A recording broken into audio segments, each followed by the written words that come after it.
Blood bath on Dalal street.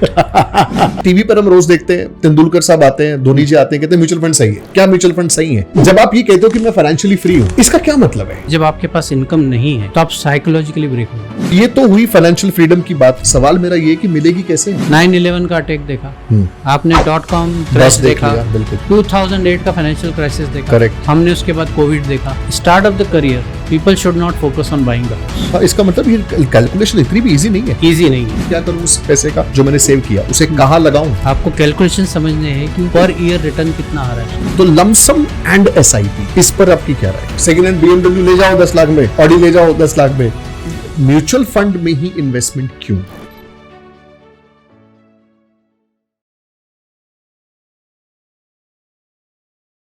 Hi, this is C Nitin Soni. दोस्तों, स्वागत है आपका एक बार फिर से इन दिस पॉडकास्ट सीरीज, जिसमें मैं आपको मिलवा रहा हूं इंडिया के बेस्ट एक्सपर्ट से on different topics.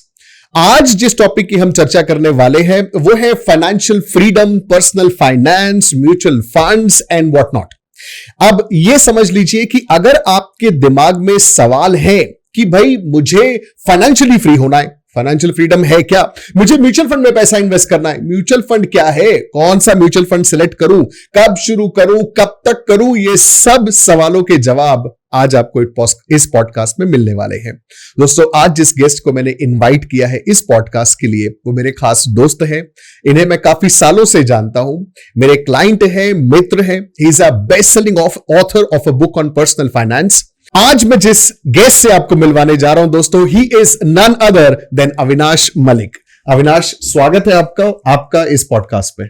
Thank you Nitin, thank you for inviting me to this podcast. I think podcast की दुनिया में ये मेरा पहला एक्सपीरियंस है, सो वेरी एक्साइटेड। एंड आपसे बात करके वैसे भी हमेशा ही मजा आता है। So thank you. Whether it is some topic on finance, book writing or anything else related to life, I think it is always enjoyable to connect with. Thank you very much Avinash, मैं बहुत excited हूं। मैं काफी समय से सोच रहा था कि इस टॉपिक पर एक पॉडकास्ट करना है, और जब मैं सोच रहा था कि मुझे पॉडकास्ट करना है तो मैं किसे चुनूं, और believe me, one person friends that I know who is the right person to give the right practical knowledge. एक है कि people take bookish knowledge, और एक है मैंने उसको जिया है, मैंने उसको एक्सपीरियंस किया है। तो अविनाश, मैं जब नामों की एक लिस्ट बना रहा था, उसमें सबसे ऊपर और सबसे पहला नाम आपका था। And then you were so kind enough to accept my invitation. Once again thank you very much. मेरा आपसे स्ट्रेट अवे एक सवाल है, और वो सवाल ये है, are you financially free? Yes, I think short answer is yes, and we will have a long answer when we talk, right? For sure. Avinash, जब आप ये कहते हो कि मैं फाइनेंशियली फ्री हूं, इसका क्या मतलब है?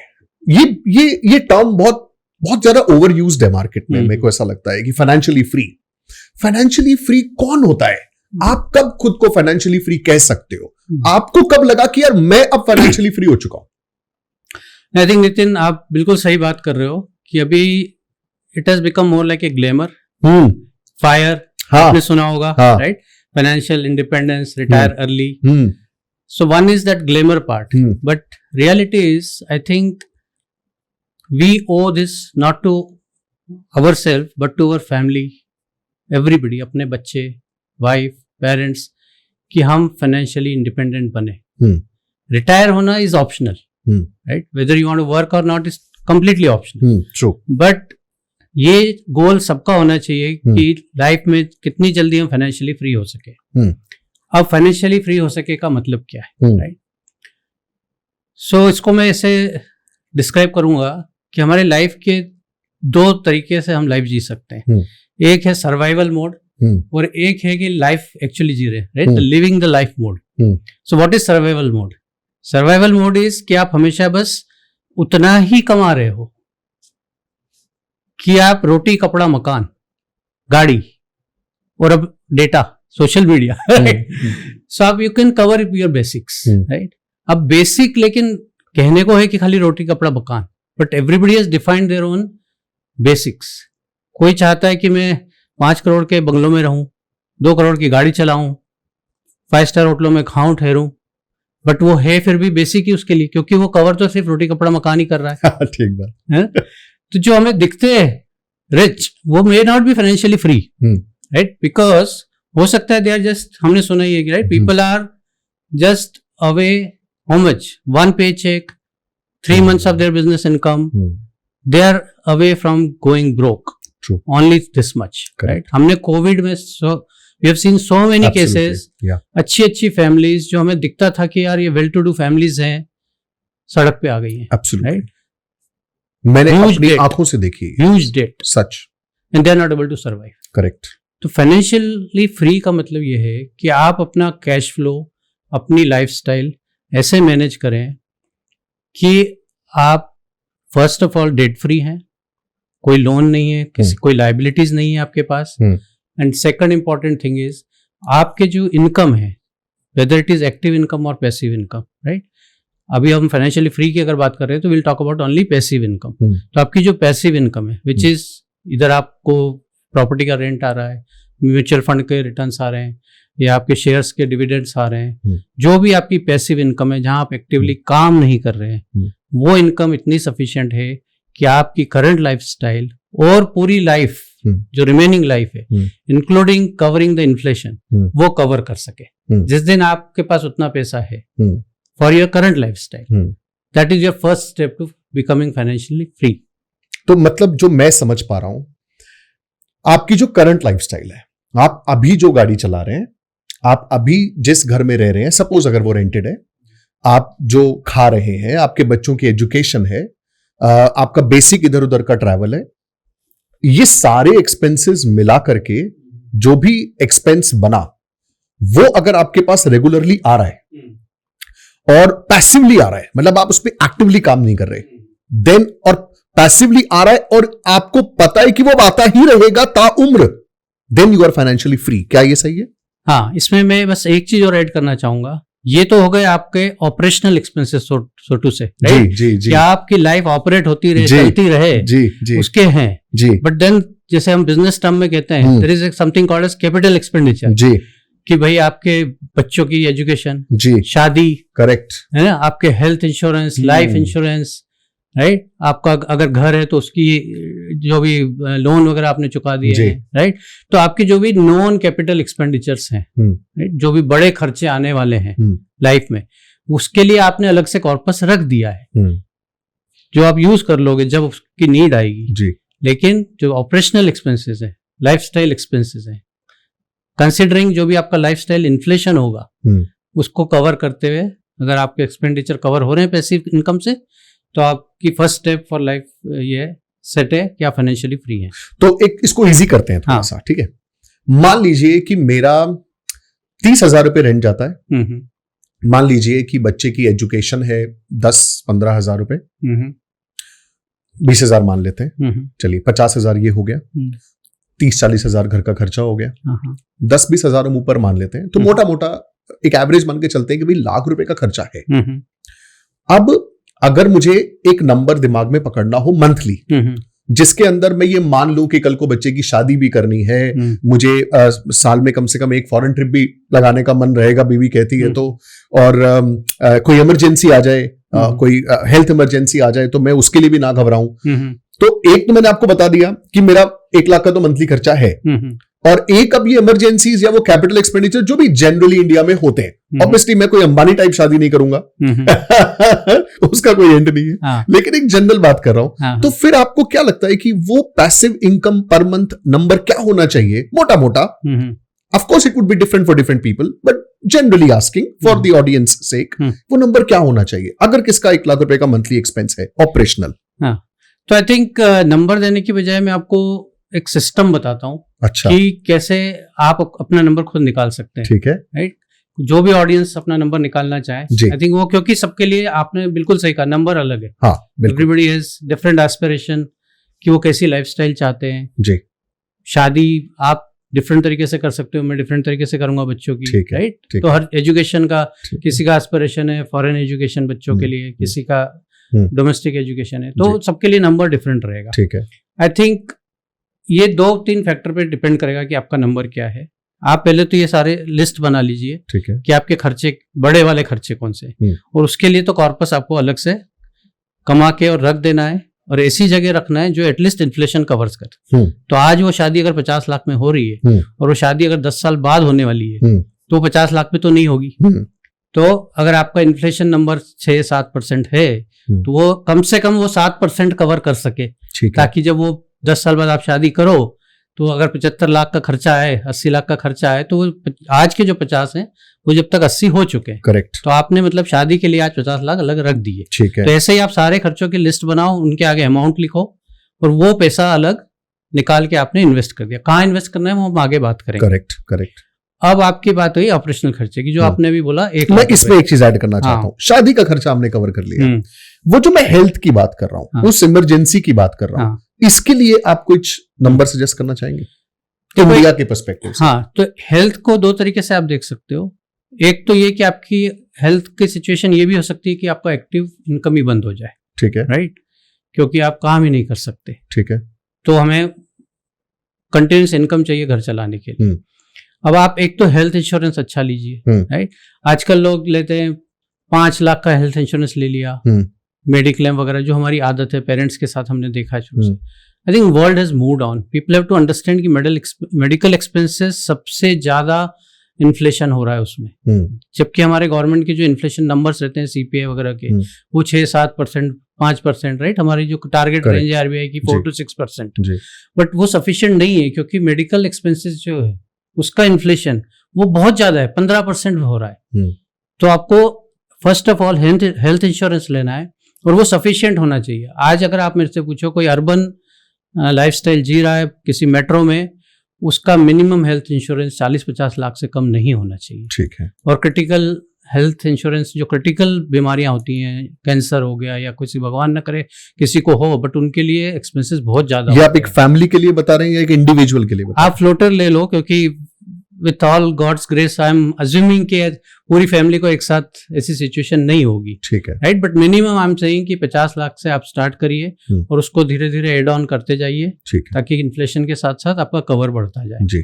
तो ये तो हो गया आपका, अगर कुछ किसी को मेडिकल इमरजेंसी आती है तो वो कवर हो जाएगा। करेक्ट। तो वो आपके जो ऑपरेशनल एक्सपेंसेस में है, इसका जो प्रीमियम है आप उसमें ऐड कर लीजिए कि अब हर साल मुझे अगर 50 लाख का प्रीमियम ये चाहिए इंश्योरेंस, तो आपका मान लो 50,000, डिपेंडिंग ऑन योर एज, आपका प्रीमियम भी बढ़ता जाएगा। तो मान लो आज 50,000 है, तो 50,000 मेरी जो एक्सपेंस लिस्ट है उसमें ऐड हो गया मंथली वाले में। राइट, अब आपको एक इमरजेंसी फंड भी चाहिए, राइट, जो कि आपको किसी भी कोविड टाइप सिचुएशन या आपका ले ऑफ हो जाता है, किसी कारण से जॉब आप काम नहीं कर पाते हैं, तो एक होता है इमरजेंसी फंड, वो भी आपको बिल्ड करना है before we even think of financial freedom. तो उसके लिए आपका इमरजेंसी फंड जो bare minimum I would say to start with, आपके पास 6 मंथ्स तो हर किसी के पास होना ही चाहिए।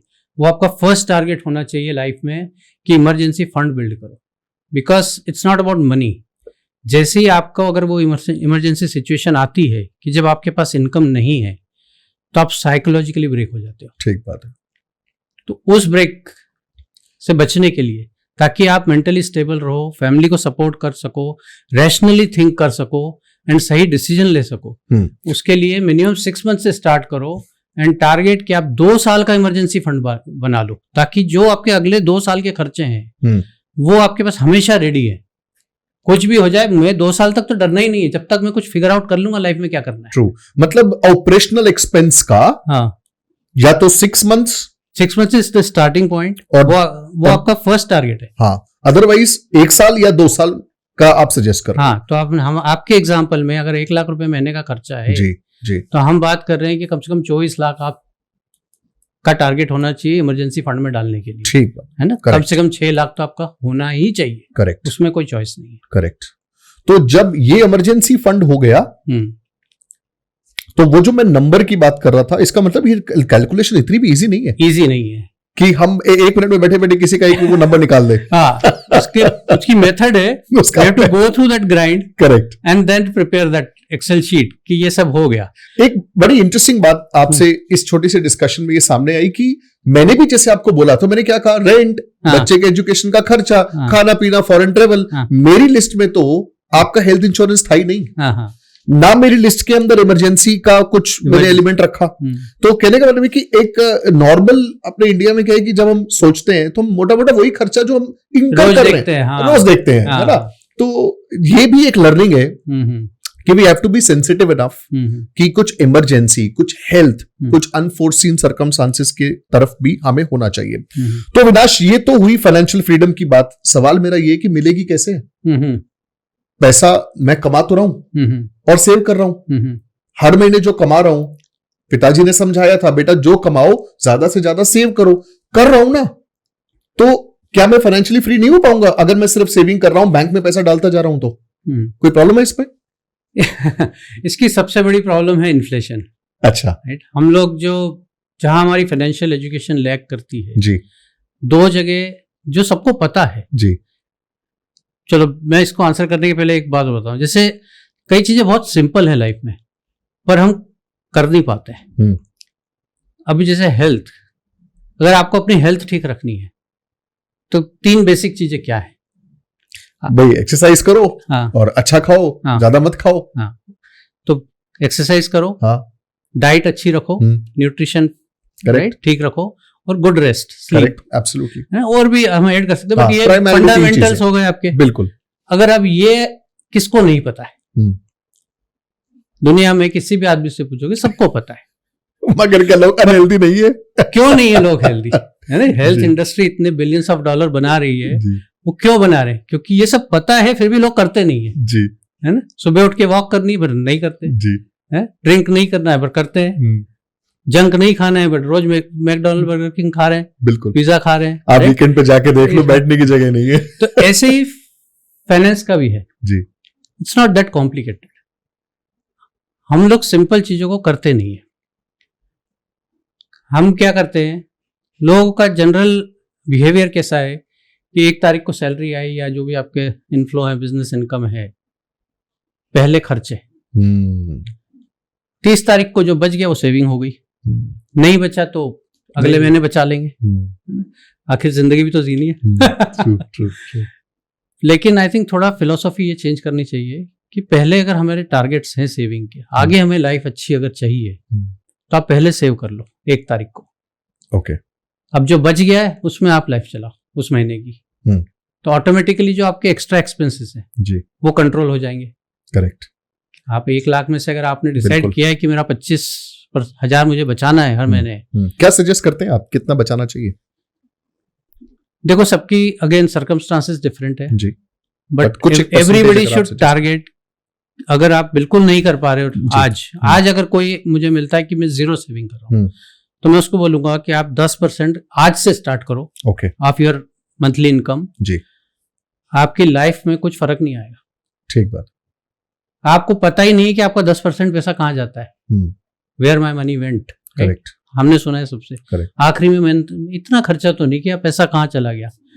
तो 10% अगर आप डे 1 से जब से भी आप चाहो सेविंग करना चालू कर दो, फिर उसको धीरे धीरे इंक्रीज करो। जो अच्छा कर रहे हैं, coming from a good background, they should target 50% in their earlier careers. जो 20-22 साल का बच्चा आज जॉब करना शुरू करता है, उसका टारगेट होना चाहिए 40-50% में सेव करूंगा at least for first 10 years of my life. हमें एक नेस्ट एग बनाना चाहिए, कॉर्पस, जो आपको आगे चल के जो पैसिव इनकम कहाँ से आएगी, उसके लिए वो सेविंग सफिशिएंट नहीं है। आप फर्स्ट इज डिसिप्लिन, आप सेव करते जाओ, सेव करते जाओ, फिर हम बात करेंगे सेव करने के बाद उसको कहाँ लगाएं, पैसे को इन्वेस्ट कैसे सही तरीके से। तो क्या सेविंग करना सफिशिएंट नहीं है? सेविंग इसलिए सफिशिएंट नहीं है क्योंकि पैसा बढ़ नहीं रहा है और इन्फ्लेशन उसको खा रहा है, इन्फ्लेशन खाते जा रहा है। तो आपने जो सेव किया वो वही है, उल्टे का कम हो रहा है। अगर आप एक्चुअल कैलकुलेशन करोगे अगेन, तो कम हो रहा है, तो वो कम हो रहा है। तो इसका मतलब एक बात तो क्लियर है कि सेविंग से बात नहीं बनने वाली। हाँ जी। और ये भी क्लियर है कि नगद कैश अगर घर में इकट्ठा कर रहे हो, हाँ, उससे भी वो तो और ज्यादा खतरनाक है। क्योंकि क्या आप अगर मान लो बैंक में आप रखते हो तो आपको फिर भी 1, 2, 3, 4, 5% तक रिटर्न मिल जाएगा। मैं नॉर्मल बैंक सेविंग्स अकाउंट की बात कर रहा हूं। तो इसका मतलब जो मुझे समझ आ रहा है आपकी बात से एज अ लेमैन, कैश तो रखना ही नहीं है। थोड़ा बहुत आप घर में जो रख सकते हो वो रख लो, अदरवाइज आप बैंक में अगर आप पैसा रखते हो तो रिलेटिवली बेटर है। लेकिन इवेंचुअली जो आपकी बात से लग रहा है, which may be you gonna suggest now, is you gonna do something with that money that you are saving, और वो क्या करना है, कैसे करना है, is what I want to understand from you now. पहले हम समझते हैं इन्फ्लेशन क्या है जी। जो महंगाई है जी, वो इन्फ्लेशन है, जो लोग टर्म नहीं समझते। ठीक है, कि हर साल हर महीने जो चीज आप पिछले साल खरीद सकते थे आज उससे महंगी है, अगले साल और महंगी होगी। तो आप आगे 15, 20, 30 साल की बात जो कर रहे हैं हम, बहुत चीजें महंगी होती जाएंगी। राइट? अपने पिछले देख लीजिए, आप जब छोटे थे या आपके पेरेंट्स क्या खर्चा करते थे, उससे जस्ट कंपेयर करिए नंबर को। करेक्ट, कि आज वो चीज कितने में मिल रही है, उससे आइडिया लग जाएगा कि अगले 20 साल में वो चीज कितने की हो जाएगी। करेक्ट। तो हम खाली सेव करेंगे तो वो इन्फ्लेशन उस पैसे को खाते जा रहा है। तो अब हमें क्या करना है, अब हमें इन्वेस्टमेंट ऐसे करना है उस पैसे को। आपने सबसे अच्छा काम किया कि आप सेव कर लिया, एक पैसा है अब आपके पास।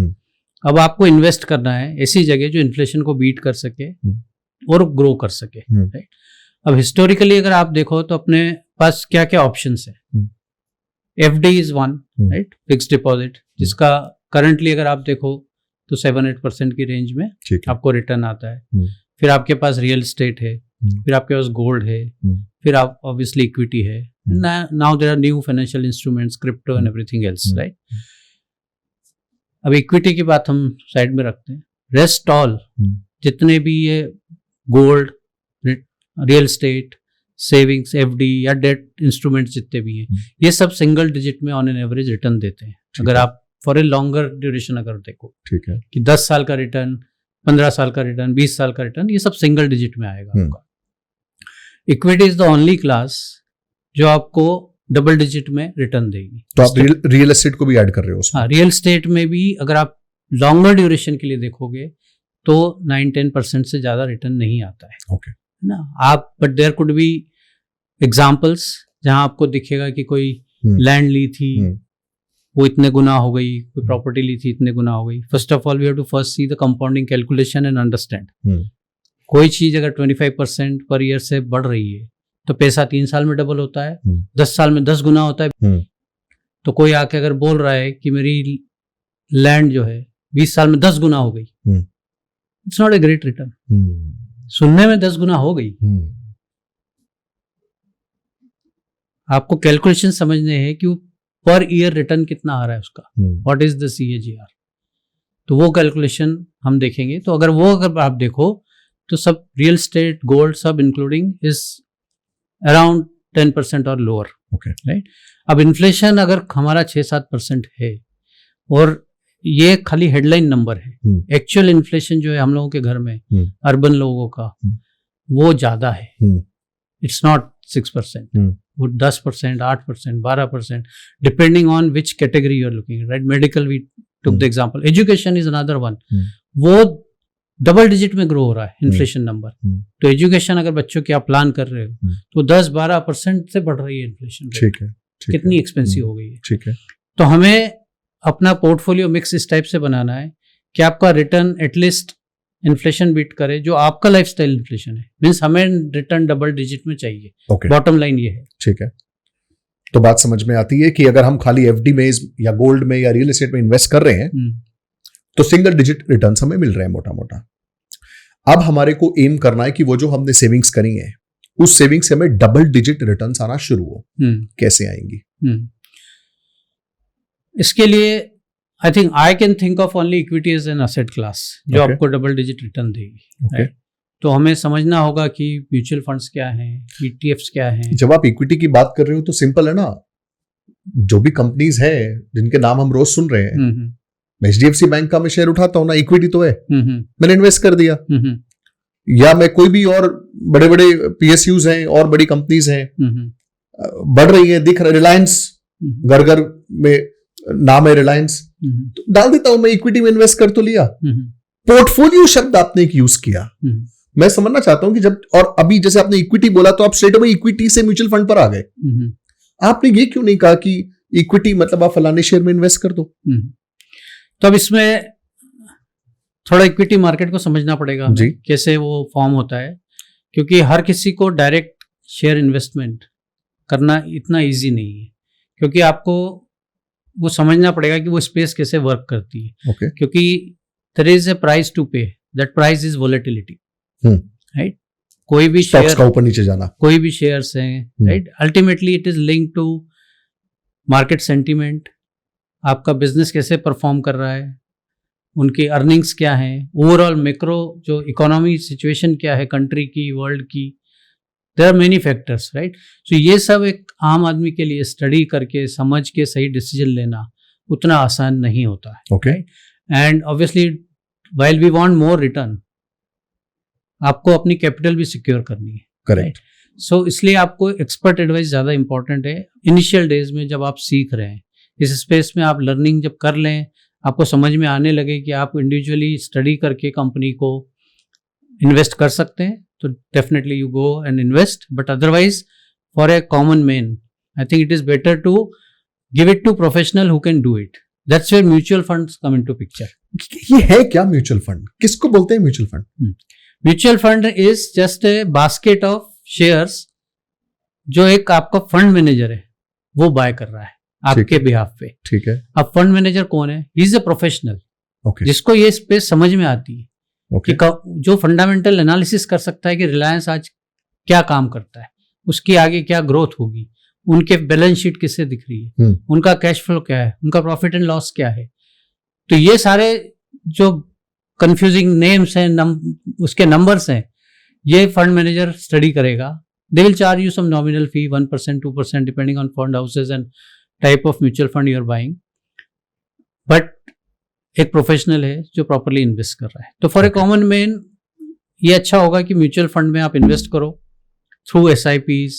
अभी हम SIPs another term we'll have to understand, right? Will not jump.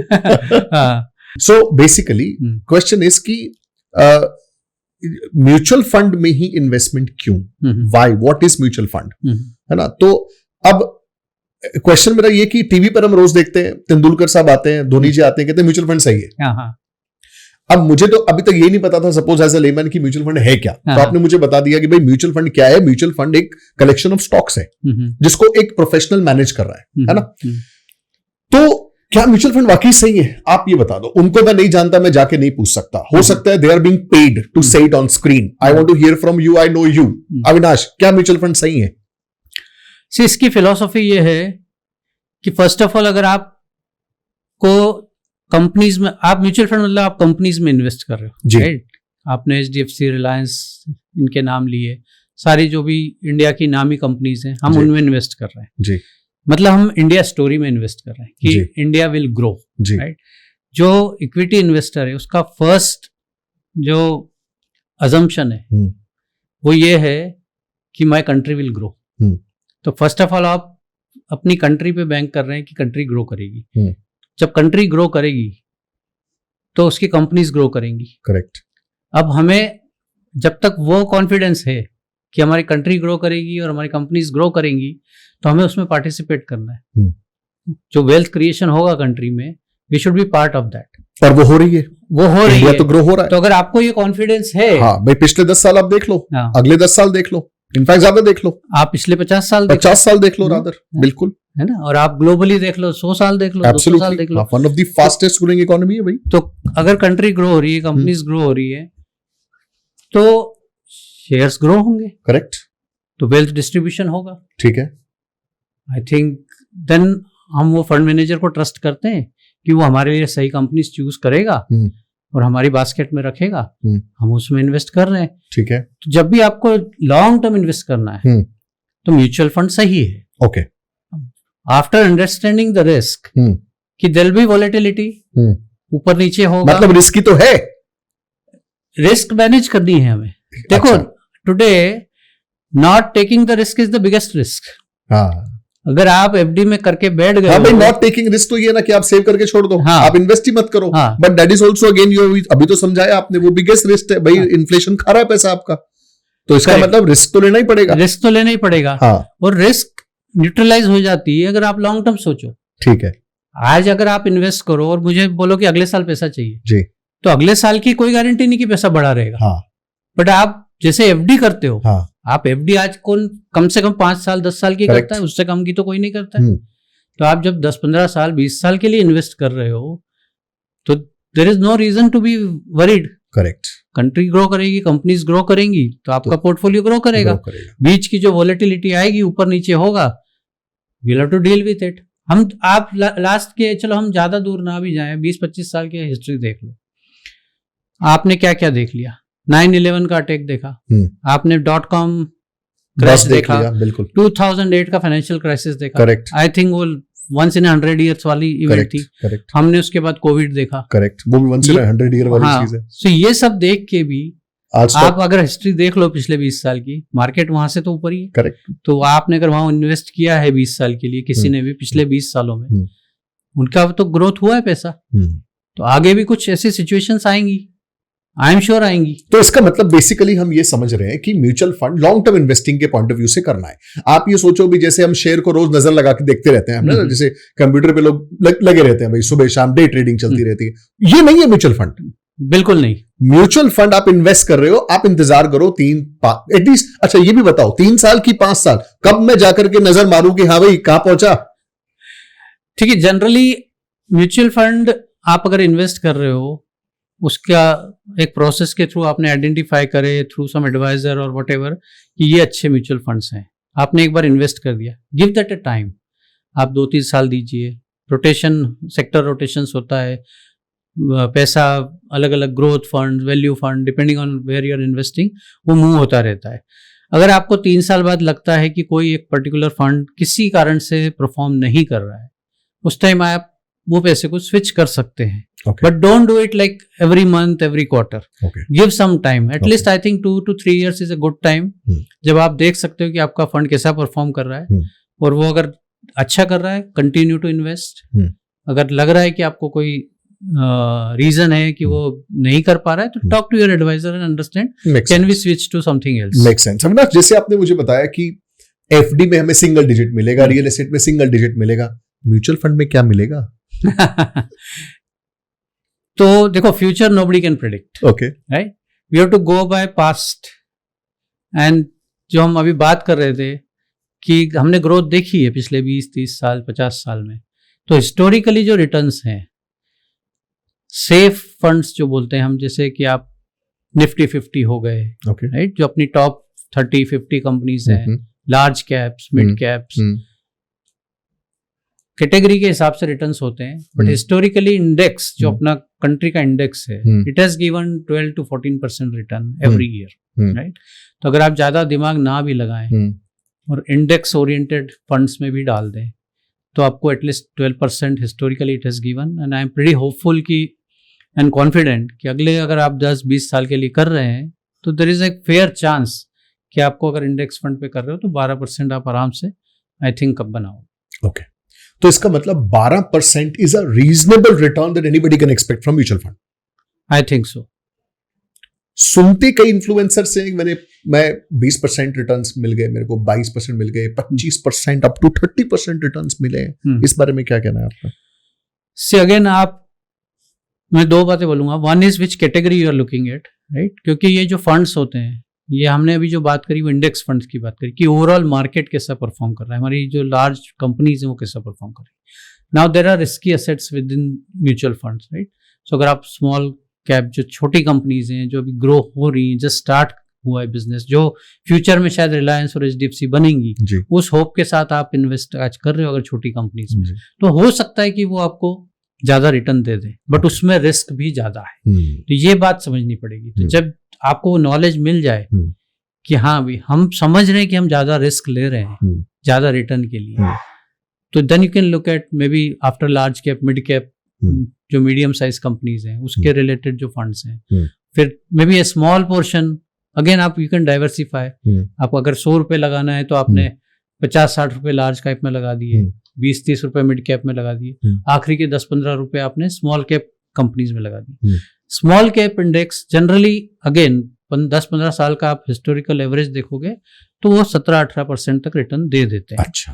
But अगर जैसे आप कोविड के बाद का देखो, तो वो मार्केट इतना गिरा हुआ था, अगर वहां पे किसी ने लगाया और फिर वो 30% वहां से बढ़ गया है और वो क्लेम कर रहा है कि मैंने लास्ट 1 ईयर में 30% बना लिया है, टेक्निकली सही कह रहा है, टेक्निकली सही है, बट हम यहाँ गैम्बलिंग की बात नहीं कर रहे कि लॉटरी टिकट लिया और अब इसका क्या होगा।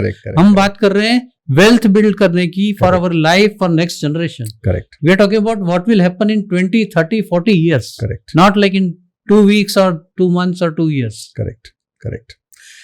अविनाश, एक मैजिक नंबर होता है, एक फायर नंबर होता है। एक जनरल मिडिल क्लास आदमी को क्या फायर नंबर या क्या एक मैजिक नंबर अपने माइंड में लेके चलना चाहिए कि यार इतना पैसा मैंने म्यूचुअल फंड में डाल दिया तो अब टेंशन फ्री हूं, I may not live a rich life but I will be at least safe throughout my life. What do you suggest average Indian middle class? I think हम जैसे पहले बात कर रहे थे कि अगर जब आपके सारे जो बड़े एक्सपेंडिचर्स हैं, शादी, एजुकेशन, वो सब कवर होने के बाद ऑपरेशनल खर्चे का जो हमने एग्जांपल लिया है 1 लाख वाला, उसको अगर हम सिंपल कैलकुलेशन अभी करें तो इसका मैथ यूं वर्कआउट होगा कि आपका 1 लाख पर मंथ है तो मतलब 1 ईयर का हो गया 12 lakhs, ठीक है, राइट। अब अगर मैं 20% रिटर्न मेरे कॉर्पस से निकाल रहा हूँ, राइट, तो मुझे चाहिए 60 lakhs, ठीक है।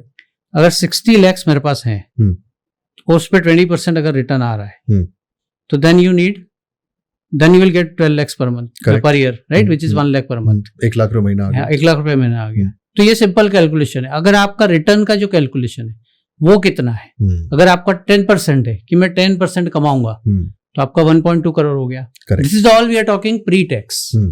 अभी आपको टैक्सेशन भी इसमें डालना पड़ेगा, राइट। इसमें lot of unknowns are there, right. तो अगर आपके जो कैपिटल एक्सपेंडिचर्स हैं which I am thinking for a middle class after you own the house without any loan, इस पर भी मैं आपसे क्वेश्चन पूछूंगा अभी, है ना। मतलब आपके पास कोई डेट नहीं है आज, तो आपको किसी के पैसे देना नहीं है, कोई लोन नहीं है, बैंक लोन नहीं है, कोई पर्सनल डेट्स नहीं है और आपके सारे जो बड़े खर्चे कवर्ड हैं। इसके बाद अगर आप, इफ यू आस्क मी, मान लो से 3 करोड़ आपके पास हैं, you do the math, right. 3 crore का 10% is 30 lakhs, right, which I think even after post tax and all, assuming कि अभी गवर्नमेंट और टैक्स ना बढ़ाए, ठीक बात है, तो आप you will be reasonably okay as long as you can make 10% on that every year, right, and you don't withdraw that 10% fully because आज वो 10% sufficient है, बट 10 साल बाद वो 10% सफिशिएंट नहीं होगा, करेक्ट, क्योंकि वो 30 lakhs आज सफिशिएंट है, but 30 lakhs will not be sufficient after 10 years, 20 years, 30 years। Absolutely. तो आपको जो रिटर्न आ रहा है उसका may be say 50% of that return आप निकाल लो, बचा हुआ 50% has to reinvest, correct, उस पे वो return to grow that corpus. So that जो 3 करोड़ है आपका वो धीरे धीरे 4 करोड़ हो, 5 करोड़ हो, तो जो आपका जो इनकम हो रही है आज 30 lakhs से वो 40 lakhs, 50 lakhs वो बढ़ती जाएगी साथ। Correct, correct, correct. Avinash, market के अंदर बहुत मार्केटिंग हम देखते हैं इस चीज की कि यार I mean you should buy a house as early as possible in your life. शादी हुई, अब सेटल हो जाओ, अपना घर या बीवी बच्चा और अपना मकान, अपना घर। तो ये जो एक थॉट प्रोसेस है, इनफैक्ट अगर इंडिया की हम बात करें तो पेरेंट्स भी ये चाहते हैं कि बेटा अब फटाफट जल्दी से अपना घर बनाओ, ये एक सेटिस्फैक्शन रहता है। इस पर आपका क्या कहना है? क्योंकि तब का ऐसा है मार्केट का तो जो ये कहता है कि don't buy a house, invest your money. एक कहता है कि भाई घर मेरा घर, किराए का घर नहीं, मेरा घर, उसे मैं जितना जल्दी बनाऊं मुझे अच्छा लगेगा।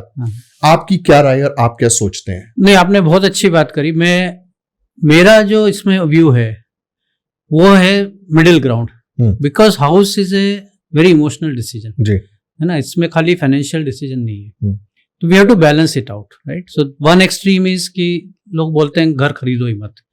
फाइनेंशियली अगर आप एक्सेल शीट लेके बैठोगे तो वो डिसीजन सही लगेगा आपको कि financially you should not buy house, renting is better, but emotionally I think we owe to our family, to our self कि फाइनली अपना घर एक होना चाहिए। तो मेरा सजेशन ये रहेगा कि I think start of the career people should not focus on buying the house. Start of the career focus should be कि कैसे कॉर्पस बिल्ड करें फॉर पैसिव इनकम। तो एक एग्जांपल लेते हैं जी। तो जैसे मान लो किसी को आज 1 करोड़ का घर खरीदना है, है ना. I am talking about obviously initial house you want to bye.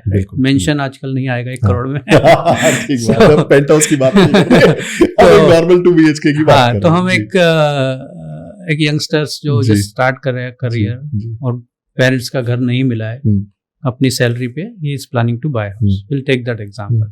मान लो 1 करोड़ का उसका एस्पिरेशन है, एक 2 BHK 3 BHK depending on what location you are looking at. अब 2 चॉइसेस है.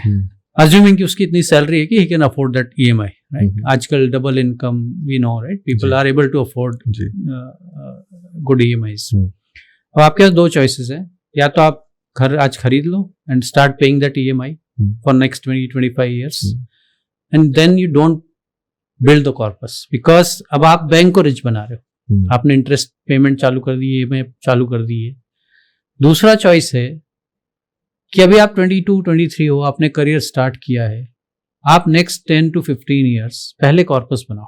सो मे बी आप 32 to 35 is a sweet spot जब तक आप don't look for buying a house. That gives you flexibility on your career is well, right? आप location से fix नहीं हुए. वन इज सिटी, आप करियर के लिए कहीं पे भी स्विच हो सकते हो, नई सिटी में जा सकते हो. इवन विद इन सिटीज, अभी सिटीज इतनी ग्रो हो गई हैं कि if your company is in other end and you want तो you want to buy house which is now something where you want to live for at least next 10-15-20 years, right? If not longer. तो वो situation जब आती है जब आप 32-35 की as में, आपकी शादी भी हो गई है, करियर वाइज भी now you know where you are going, जब तक आप कॉर्पस बनाओ. सो आप जो 1 लाख रुपए महीने की EMI चालू करने वाले थे, आप अज्यूम कर लो कि आपने घर खरीद लिया है, ठीक है, और EMI पे और उसको बजाय EMI के आप SIP करो, म्यूचुअल फंड में डालते रहो, म्यूचुअल फंड में डाल. ठीक है. अब आपके पास जब तक 1 करोड़ का कैश इकट्ठा नहीं हो जाता थ्रू SIPs, जब तक घर बाय मत करो.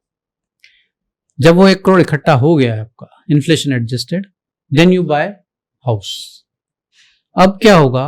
अब अगर हम 10% रिटर्न माने, which we just saw, 10-12% is possible. 1 crore का 10% is 10 लाख.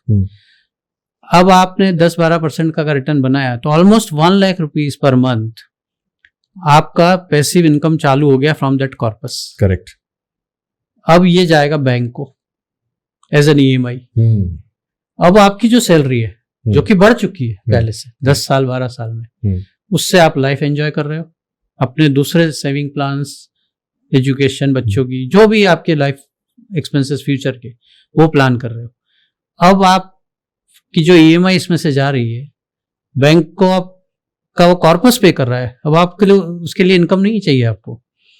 प्लस आखिरी में क्या होगा 20 साल बाद, वो 1 करोड़ भी आपका है, घर भी आपका है, और आपने जेब से EMI भी नहीं दी. ठीक बात है. इंटरेस्टिंग. तो माय सजेशन इज कि आप अपनी मिड लाइफ 30-35 की एज में घर खरीदो, so that emotionally you are safe कि देयर इज ए छत घर पे, but you are not draining on your finances. This makes complete sense to me, क्योंकि हर आदमी जो घर की EMI पे कर रहा है उसके दिमाग में ये बहुत बड़ा स्ट्रेस है, वो घर की जो EMI है. क्योंकि हर आदमी अपनी अगर मैं देसी भाषा में कहूं तो अपनी औकात से थोड़ा ज्यादा बड़ा मकान लेता है या उसमें इन्वेस्ट करता है. तो वो जो उसकी EMI बनती है, और अगर वो सैलरी से डायरेक्ट पे कर रहा है, तो उसके लिए वो एक खतरा हमेशा मंडराता रहता है. और कहीं सैलरी नहीं आई, जॉब छूट गई 3-4 महीने का, अगर दूसरी जॉब नहीं मिली, वो EMI उसके लिए बहुत खतरनाक. It's very scary for a lot of people. Avinash, in between your answer you said वो जो 1 लाख ये बैंक को देने की बजाय 1 लाख का SIP करो. ये SIP क्या चीज है? जहां म्यूचुअल फंड सही है, आपने एडवर्टाइजमेंट देखा, वहां SIP भी देखा, राइट? तो SIP simply put, it is a systematic investment plan. Okay. Basically it is a discipline. Okay. Right? ये हम लोग हर महीने कैसे सेव करें, right? How do we discipline ourselves? जो हमने शुरू में बात करी थी कि पहले बचाओ बाद में खर्चा करो. तो SIP क्या करता है, आपको एक सिस्टम बनाता है आपके लिए कि 1 तारीख को या 5 तारीख को जो भी आपने डिसाइड किया, जैसे ही मेरी फर्स्ट को सैलरी आई या जो भी बिजनेस इनकम आई, उसमें से प्रिस्क्राइब्ड अमाउंट 10,000 रुपया 20,000 रुपया महीना, वो ऑटोमेटिकली आपके अकाउंट से कट के म्यूचुअल फंड जो आपने डिफाइन किए हुए हैं उसमें इन्वेस्ट हो जाएगा. तो आपको मैन्युअली कुछ नहीं करना है. सिंस देयर इज ऑटोमेशन, आप डिसिप्लिन वे में हर महीने इन्वेस्ट करते जाते हो, तो क्या होता है इसमें एक रुपी कॉस्ट एवरेजिंग का फंडामेंट आता है। जैसे कि मार्केट जो हमने बोला फ्लक्चुएट होता रहता है, राइट? स्टॉक प्राइसेस और म्यूचुअल फंड की जो एनएवीज रहती है वो ऊपर नीचे होती रहती है। ठीक है। एसआईपी में क्या होता है कि आप टाइमिंग नहीं कर रहे कि मार्केट ऊपर है कि नीचे। हाँ, मैं तो इन्वेस्ट कर रहा हूँ, आप हर महीने इन्वेस्ट कर रहे हैं, मार्केट कहीं पे भी हो, तो कभी मार्केट ऊपर रहेगा, कभी नीचे रहेगा। ठीक बात है। तो जब नीचे है तब आप बाय कर रहे हो। हाँ, पर वो नीचे है मतलब क्या, कोई चीज सस्ती मिल रही है, सेल में मिल रहा है, हाँ, कपड़ा, हाँ, लाइक दैट, तो आपको जो यूनिट्स है म्यूचुअल फंड की वो ज्यादा मिलेंगी सेम प्राइस में, सेम 10,000 में आपको ज्यादा यूनिट मिलेगी, तो ऑटोमेटिकली जो आपकी एवरेज कॉस्ट ऑफ बाइंग है वो लोअर हो जाती है। तो इसमें दो फायदे मिलते हैं, एक तो एवरेजिंग हो रही है, तो कभी तो आप महंगा खरीदोगे, हाँ, और कभी सस्ता खरीदोगे, हाँ, तो जो आप कह रहे रुपी कॉस्ट एवरेजिंग, वो एवरेज आउट हो गया, एवरेज हो गया। पर जो हमने महंगा खरीदा वो आज के लिए महंगा है, 10 साल बाद के लिए तो बहुत ही सस्ता है। हाँ, वो बहुत ट्रू ट्रू ट्रू। लेकिन अविनाश, जैसे एक और भी इसमें कॉन्सेप्ट आता है कि जैसे लमसम इन्वेस्टिंग, हाँ, हाँ, कई लोग ये कहते हैं, जैसे मैं ऐसे लोगों को जानता हूँ, यार मैं सैलरी में जॉब में नहीं हूँ, मेरा कोई फिक्स नहीं है कि मेरे को इस महीने ये तनख्वाह आनी है, मैं बिजनेस में हूँ, मेरे को कभी आने को 10 लाख आ गया, कभी नहीं आने को मेरे को 1 लाख आया, तो मैं क्या करता हूं, जब 10 लाख आया तो उठा के मैंने लमसम डाल दिया, जब नहीं आया तो मैंने कुछ नहीं डाला। मैं आपसे समझना चाहता हूं, क्या ये स्ट्रैटेजी सही है कि जब आया तो आपने लमसम डाल दिया, बाकी छोड़ दिया, या आपको लगता है कि नहीं, you should continue with that fixed whatever amount that you can easily afford every month, वो होना चाहिए? तो लमसम एंड एसआईपी, इस पर आपकी क्या राय है? सी लमसम को मैं दो तरीके से बताऊंगा आपको। एक है कि आपकी इनकम फ्लक्चुएटिंग है, मतलब बीच बीच में लमसम पैसा आता रहता है, और दूसरा है कि इन्वेस्टमेंट लमसम करना है कि नहीं, राइट? तो अगर आपकी इनकम फ्लक्चुएटिंग है तो आप क्या कर सकते हो कि वो जो पैसा लमसम आ रहा है वो सबको आप पहले डेट फंड में डाल दो, right, which is like equivalent of fixed deposit. Okay, और फिर उसमें से आप इंस्ट्रक्शंस दे दो कि यहां से अब एसआईपी जाएगी, तो आपकी एसआईपी रेगुलर चलती रहेगी, ठीक है, लेकिन जो आपकी इनकम है वो फ्लक्चुएट होती रहेगी, तो आपने उसको वहां न्यूट्रलाइज कर दिया, तो वो एक तरीका हो गया। You don't suggest lump sum investment? हाँ, I am coming to that. So अब जो इन्वेस्टमेंट की बात है लमसम की, एसआईपी डेफिनेटली करिए। आपके पास एक्स्ट्रा पैसा है, through lump sum income, through bonus, salaried class को जैसे बोनस मिलता है, बिल्कुल, या आपको कहीं से कुछ भी एक्स्ट्रा इनकम आ गई है, उसका एक सजेशन मैं ये दूंगा कि जब भी आपको ऐसा न्यूज में दिखे हाहाकार मार्केट का कि blood bath on Dalal street, ये हेडलाइन जब भी आपको दिखे आप एक्स्ट्रा पैसा टॉप अप कर दीजिए अपने एसआईपी का। मतलब कहने का है, जब भी पैनिक है मार्केट में, यानी मार्केट गिरा हुआ है, तो जब लोग डरे हैं, जो कुछ पैनिक अभी मैं देख रहा हूं, हाँ, अभी तो मार्केट काफी बड़ा हुआ है, पर वैसे जिस दिन भी आपको ये blood bath on Dalal street वाली हेडलाइन दिखे या इससे रिलेटेड, उस दिन आप थोड़ा एक्स्ट्रा पैसा डाल दीजिए। जैसे आपके पास 10,000 की एसआईपी है, ठीक है, लेकिन लमसम 1 लाख कहीं रखा हुआ है, ठीक है, तो उस दिन वो डाल दीजिए। तो क्या होगा ना, क्योंकि उस दिन मार्केट में पैनिक है, यानी कोई रीजन होगा, हमें मतलब भी नहीं रीजन क्या है, कोई न्यूज होगी जिसके कारण आज पैनिक है, बट हम तो 10 साल 20 साल बाद की बात कर रहे हैं ना, तो आज हमें मार्केट लोअर प्राइस पे खरीदने को अपॉर्चुनिटी दे रहा है, so let's utilize that opportunity. तो इसका मतलब ये हुआ कि हर वो वक्त जब न्यूज में ये आ रहा है कि स्टॉक मार्केट धड़ाम गिरा और इन्वेस्टर्स के 5,000 करोड़ मार्केट से उड़ गए, ये न्यूज बहुत आती है। हाँ जी, आप ये कहना चाह रहे हो कि एक म्यूचुअल फंड इन्वेस्टर के लिए that is the right time? Absolutely, उस टाइम आप अपना पैसा इन्वेस्ट करो। आप ही मुझे बताओ ना, आप खरीदने कब जाते हो कुछ भी सामान? जब सेल लगती है, जब सस्ता, राइट? तो बेसिकली वो सेल लग रहा है, वो सेल लगा है, उस दिन आपको सेल में खरीदना है। लेकिन अविनाश, ये बड़ा थॉट हावी रहता है ना कि इन्वेस्टर्स के 10,000 करोड़ मार्केट से सफा। हाँ, अब वो तो सेंसेशन मीडिया को क्रिएट करना है ना, तो वो इस टाइप की हेडलाइंस आती हैं। कैची क्या होता है? कैची यही सब होता है, नेगेटिव न्यूज इज ऑलवेज कैची। ये नहीं कोई कहेगा, हालांकि आप जैसे बहुत समझदार लोग ऐसे भी होंगे जो उस वक्त इन्वेस्ट कर रहे होंगे, हाँ, लेकिन कभी न्यूज उसको नहीं उछालेगी कि इस टाइम पर इतने सारे लोग इन्वेस्ट भी कर रहे हैं। तो अविनाश, क्या कोविड एक गोल्डन पीरियड था इन्वेस्टर्स के लिए जब मार्केट गिरी? आप ही देखिए, कोविड में क्या लेवल्स थे मार्केट के और आज क्या लेवल्स है, एब्सोल्युटली है? जिसने भी कोविड में अगर अपॉर्चुनिटी का फायदा उठाया है, ये रिटर्न्स नॉर्मल नहीं है। लास्ट 3-4 साल में ये नहीं है, बिल्कुल जो रिटर्न्स देखे हैं कोविड के बाद, वो बॉटम अगर किसी ने इन्वेस्ट किया है तो ही वाज लकी। मैंने एक्चुअली बहुत लोगों के चेहरे पर एक बहुत ही मुस्कुराहट ही क्या, मैंने खिलखिलाती हुई हंसी देखी है कोविड के टाइम पर, जो उसको समझते थे, और जो लोग इसको नहीं कैपिटलाइज कर पाए उनके हाथ से बहुत कुछ छूटा भी है। अविनाश, मैं समझना चाहता हूं कि SIP मतलब एक सिस्टमैटिक इन्वेस्टमेंट आप कर रहे हैं एवरी मंथ अपने म्यूचुअल फंड में, और लमसम के लिए आप कह रहे हैं कि वो डाउनफॉल का आप वेट करते रहो, जैसे ही डाउनफॉल आए आप उठा के इन्वेस्ट कर दो। गुड। एक और बड़ा पॉपुलर वर्ड है, वो है SWP। ये SWP क्या चीज है? Systematic withdrawal plan. ओके, सो ये टर्म ऐसे कॉइन करी गई है फाइनेंशियल इंडस्ट्री द्वारा फॉर रिटायरमेंट। ओके, कि आप आज इन्वेस्ट करते जाओ, जब आप रिटायर हो जाओगे फाइनली 60s या जो भी आपकी रिटायरमेंट एज है, उस टाइम आप पैसा कहाँ से लाओगे? एंड रियलिटी इज, पहले लोगों की पेंशन होती थी गवर्नमेंट जॉब्स में। हमने जो अपने पेरेंट्स को, प्रीवियस जनरेशन को देखा है कि सबको पेंशन एक सोशल सिक्योरिटी थी, which has gone now, right? तो और प्राइवेट सेक्टर में तो है नहीं, तो आपके पास एक स्ट्रीम ऑफ इनकम चाहिए आफ्टर रिटायरमेंट। उसका ये सोल्यूशन है कि आप जो आपने इन्वेस्ट किया है अभी, उसको धीरे धीरे सिस्टमेटिकली विड्रॉ कर रहे हो। तो आपका जो मंथली एक्सपेंडिचर है, वो अमाउंट आप सिस्टमेटिकली विड्रॉ करो। तो अगेन वहां पे भी आप टाइमिंग नहीं कर रहे हो कि मार्केट जब हाई पे जब मैं विड्रॉ कर रहा हूं, या जब मैं अपनी नीड के हिसाब से हर महीने उसमें से पैसा निकाल रहा हूं। तो क्या मेरा जो बचा हुआ इन्वेस्टमेंट है वो ग्रो हो रहा है।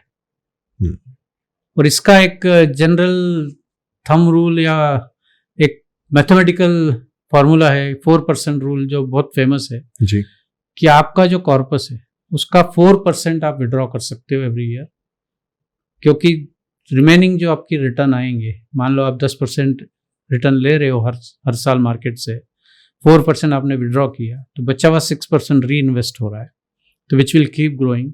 So you will never run out of money, because आपका कॉर्पस जो है वो इन्फ्लेशन कवर होकर ग्रो होता रहेगा, एंड 4% आप विड्रॉ करके अपनी लाइफ जीते रहो। सो मोटा मोटा फाइनेंशियली फ्री होने का रूल दे दिया आपने, 4% रूल, है ना? 4% rule, 4% rule. Well, this make sense Avinash. लेकिन अब क्वेश्चन मेरा ये कि SWP कब शुरू करूं? मैंने इन्वेस्टमेंट करनी शुरू कर दी, SIP में कर रहा हूं, मुझे आज 1-2 साल हो गए SIP करते हुए। क्या मैं SWP का स्वाद चख सकता हूं? क्या सिस्टमैटिकली अब विड्रॉल लेना शुरू कर दूं, या कब से करूं? I think you should not rush to withdraw. Okay. क्योंकि आपको अगर अपनी लाइफ में वाकई एक फाइनेंशियल फ्रीडम चाहिए, एक पीस ऑफ माइंड चाहिए कि आई हैव सफिशिएंट, अब मुझे डर नहीं है। एक वो जो फियर होता है, running out of money fear, ये बहुत बहुत ही ज़्यादा खतरनाक होता है। बहुत लोगों को एंग्जाइटी देता है कि आखिर कितना सफिशिएंट है, कहीं ऐसा ना हो कि मैं बाद में I run out of money, right? तो वो फियर से अगर आप बचना चाहते हैं तो अपना कॉर्पस इतना बड़ा कर लीजिए कि जो आपके regular expenses, it start looking petty expenses. तो होगा क्या, अगर आप 10 साल 15 साल इन्वेस्टमेंट के बाद if you start withdrawing, you are not giving time for your investment to grow. और जो मनी ग्रो होता है वो लेटर ईयर्स में ज़्यादा होता है, राइट? तो आपको उसको टाइम देना चाहिए ताकि वो ग्रो हो सके और वो कॉर्पस इतना बड़ा बन जाए कि आपके जो रेगुलर एक्सपेंसेस हैं वो बहुत इजीली मैच हो जाए, and then you can start enjoying luxury of life. I just take one example. For example, let's see, आपने मान लो इनिशियल कॉर्पस, अभी जो हम एग्जांपल ले रहे थे उसमें इन्वेस्टमेंट करना चालू किया SIP के through, and may be in 15-20 years you have reached से 2 करोड़। ओके, अब आप विड्रॉ करना चालू कर दोगे। Today this 2 crore number looks big, but after 20 years it will be a very small amount. True. So unless you allow that 2 crore to become 10 crore, I think वो withdrawal is sinful as per me. Okay, not even 4%, जो आपने अभी 4% rule बताया। But 4% rule is for retirement, right? Because 4% rule is कि अब आप 60 के हो गए हो, आपकी एक्टिव इनकम बंद हो गई है, अब आपके जो बचे हुए 30-40 साल हैं लाइफ के, उसको जीने के लिए हमने वो 4% रूल, रिटायरमेंट रूल बनाया है। ठीक है। बट अगर आप 40 की एज में ही वो चालू कर दोगे तो आप जो लाइफ की लग्जरीज एक्चुअली एंजॉय कर सकते हो लेटर स्टेज ऑफ टाइम में, या जो तुम जनरेशनल वेल्थ क्रिएट कर सकते हो, जो आप पास ऑन कर सकते हो अपनी नेक्स्ट जनरेशन को, you will miss that opportunity. So you should not rush to withdraw. तो क्या एक पीरियड माइंड में रखना चाहिए एक इंसान को? 5 साल, 10 साल, 20 साल, 25 साल, लगभग क्या, just to get an idea? I think more than period या एज मे बी, और may be a number, right? और मे बी ए नंबर. सो आपकी जो करंट लाइफ स्टाइल है, उसका जो भी कॉर्पस अमाउंट निकल के आ रहा है, उसका 8-10 टाइम्स आपको देखना चाहिए. कॉर्पस अमाउंट जो आ रहा है उसका 8 टाइम्स या 10 times. 8 to 10 times. Unless you make it big, I think you are playing a small game. And हम लोग majority public वहीं फेल हो जाती है. They are not able to visualize big numbers. True. वही ना, रोटी कपड़ा मकान. एक मकान, एक गाड़ी, इतना ही मैक्सिमम सोच पाते हैं. So this makes sense to me. Avinash, उन लोगों के लिए आपकी क्या सलाह है जिन्होंने आपकी बात नहीं सुनी और वो कॉर्पस नहीं बनाया और मकान खरीद लिया? अब एक तरीका यह है कि मैं अपने होम लोन को पे करता रहूं, और दूसरा तरीका, खैर क्या हो सकता है, I don't know, I want to understand from you कि क्या करना है. अब मेरा तो होम लोन चालू हो चुका, मेरी तो ईएमआई जारी है, मैं तो बैंक को रिच कर रहा हूं. अब मुझे क्या करना है? नहीं, अब आपने अगर होम लोन ले लिया है तो don't rush to repay. I think ये एक अनदर मिथ है. हाँ, मेरा मतलब that's what I wanted to ask कि जैसे कभी कभार कई सारे इन्फ्लुएंसर्स का ये सजेशन है कि अब आप क्या करो, अगर आपके पास ईएमआई से ज्यादा पैसा है ना, आप उसको अपने लोन को चुका दो. और दूसरा सेगमेंट ये भी कहता है कि ना ना ना, ये नहीं करना, वो जो बच रहा है पैसा उसको तू म्यूचुअल फंड में इन्वेस्ट कर. आप क्या सोचते हैं? उसका रीजन बताता हूँ मैं. अगर आप ईएमआई के पीछे का मैथ समझे, राइट, उसका ये है, आप अपने बैंक स्टेटमेंट निकलवाना, है ना, जाके लोन स्टेटमेंट रादर, उसमें अमोर्टाइजेशन जो होता है ईएमआई का, उसमें वो कैलकुलेशन बताएंगे कि आपका प्रिंसिपल अमाउंट कितना है और इंटरेस्ट अमाउंट कितना है हर मंथ का. उसका अगर आप वो ग्राफ प्लॉट करोगे तो आपको दिखेगा कि इनिशियल जो ईयर्स है, 7 ईयर्स, अगर आपका 20 ईयर का लोन है, इनिशियल 7 ईयर्स में मैक्सिमम इंटरेस्ट आप पे करते हो. करेक्ट. और प्रिंसिपल बहुत कम पे करते हो. बिल्कुल. रिमेनिंग जो लास्ट के 7 ईयर्स हैं या 10+ ईयर्स हैं, वहां पे इंटरेस्ट आप बहुत कम पे कर रहे हो, क्योंकि आप ऑलरेडी पे कर चुके हो और प्रिंसिपल पे कर रहे हो. तो अब इसको आप ऐसे देखो कि अगर आप 7 साल 8 साल में अगर अपना लोन चुका दे रहे हो तो आप बैंक को रिच बना रहे हो. 10 साल बाद तो आप वो पैसा बैंक का फ्री में यूज कर रहे हो, तो आपको जल्दी क्या है पे करने की? तो आपको क्या करना चाहिए कि लोन जल्दी पे करने की कोई जल्दी नहीं. आप आराम से, अब आपने लोन ले लिया है 20 साल का, let it be for 20 years. Okay.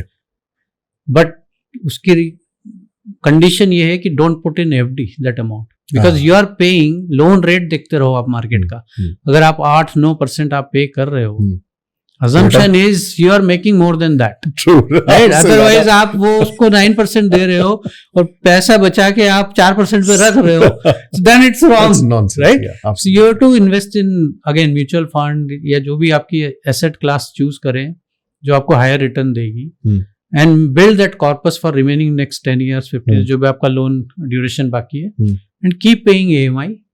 That will make more sense. That way you are not rushing to pay the home loan and making bank rich. So इसका मतलब ये हुआ कि आप, अब भाई ये आप खास करके समझ लीजिए कि अगर आपने ले लिया है होम लोन और आपने 20 साल का लोन ले लिया है और अब आप सपोज 5-6 साल आपको चुकाते हो गए हैं, अब आपकी सैलरी वैलरी बढ़ गई है, इनकम आपकी बढ़ गई है. Now what he suggesting is don't rush to repay that loan. Take that money, invest in mutual fund, और इससे आपका एक कॉर्पस बिल्ड होता रहेगा. आने वाले टाइम में वो ईएमआई अपने आप पे होनी शुरू हो जाएगी, आपको टेंशन लेने की जरूरत नहीं है. अविनाश, म्यूचुअल फंड की तो हम बात कर रहे हैं, मगर भाई इतना आसान नहीं है ना. आप गूगल पे एक बार सवाल पूछो कि मैं कहां इन्वेस्ट करूं, तो कोई कह रहा है बहुत सारे सवाल, इंडेक्स फंड्स में कर दो, ETF में इन्वेस्ट कर दो, मिड कैप में कर दो, स्मॉल कैप में कर दो, लार्ज कैप में कर दो. एक लेमैन के लिए it's not easy to understand कि मैं कहां इन्वेस्ट करूं. भाई मैं तो सोच के आया था म्यूचुअल फंड, अब पता लगा म्यूचुअल फंड भी ऑक्टोपस की तरह, उनमें तो फैला हुआ है वो तो खतरनाक तरीके से. कहाँ इन्वेस्ट करना चाहिए, आप क्या सलाह देते हैं जो आदमी शुरुआत कर रहा है लेट्स से? नहीं, तो आपकी बात एकदम सही है।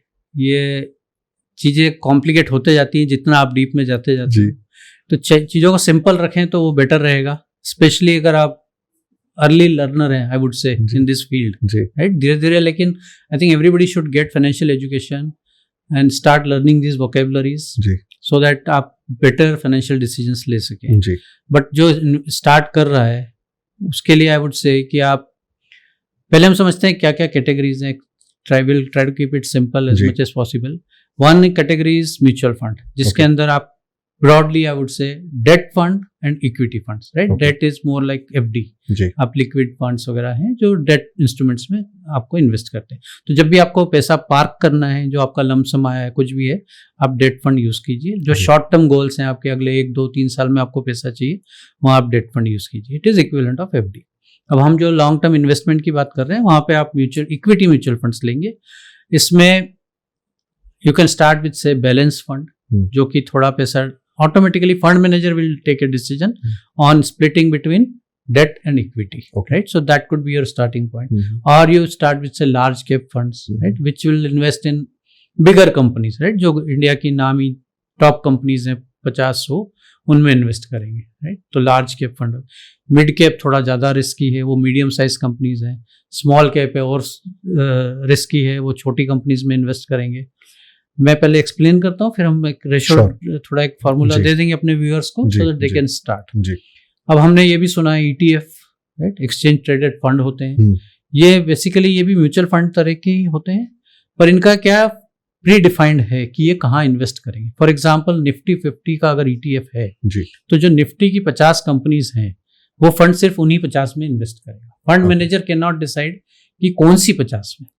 नॉर्मल जो लार्ज कैप फंड में, उसमें फंड मैनेजर डिसाइड कर सकता है कि कौन सी 50 में मैं इन्वेस्ट करूंगा। बट निफ्टी 50 का जो ETF है, उसमें वो निफ्टी की जो 50 कंपनीज है उसी में इन्वेस्ट होगा। लाइकवाइज हर एक कैटेगरी के बहुत सारे ETF हैं। तो अगर आपको लगता है कि ज्यादा दिमाग नहीं लगाना है, तो हम कोई भी एक रिस्क प्रोफाइल के हिसाब से ETF चूज कर ले कि मुझे निफ्टी 50, तो टॉप 50 इंडिया की कंपनीज में मैं इन्वेस्ट करता रहूंगा, दैट्स इट, राइट। तो आ जाएगा 12-15% return over a period of time. अभी आप रियर व्यू मिरर देख के गाड़ी चला सकते हो क्या पूरी? नहीं, राइट। तो हमें रियर व्यू में मिरर में जो दिखता है उतना दिख रहा है। फ्यूचर में again, if we are optimistic about India story, if we are optimistic about this country will grow, this companies will grow, yes, you will make it. In long term, you will make it, right? Nobody can guarantee, but optimism is the only thing which you need if you are making investments. True. So you have to be optimistic about life. True. In general. True.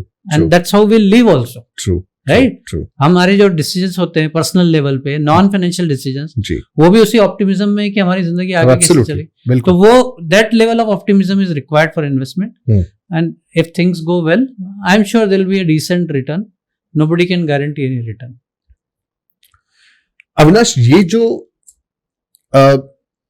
apparently it sounds little complicated, शायद सुनने में थोड़ा सा complicated लगे, और majority उन लोगों को लगेगा जिन्होंने इसके बारे में पहले नहीं सुना। क्यों नहीं सुना, मैं इस पे आना चाहता हूं। क्यों नहीं सुना? I mean all of this, the discussion that we are having right now is so damn important. It's about our life, it's a question of life and death.